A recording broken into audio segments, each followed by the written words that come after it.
Our accelerator's stuck. We're on 125 and we're in place.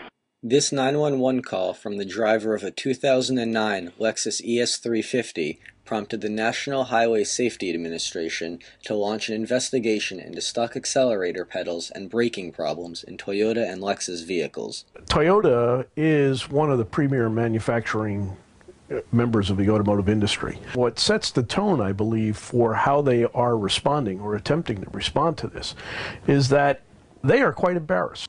These issues have impacted their vehicle sales and production capabilities. This means less jobs both here in the US and in Japan. The long-term effects will be financial implications from lawsuits and the question of whether or not they can recover and gain back their brand loyalty. Toyota's new advertising and incentives will not be enough to regain their image. They need to find a way to convince the government authorities, first off, that in fact they have a real plan and a fix for whatever the problems may be.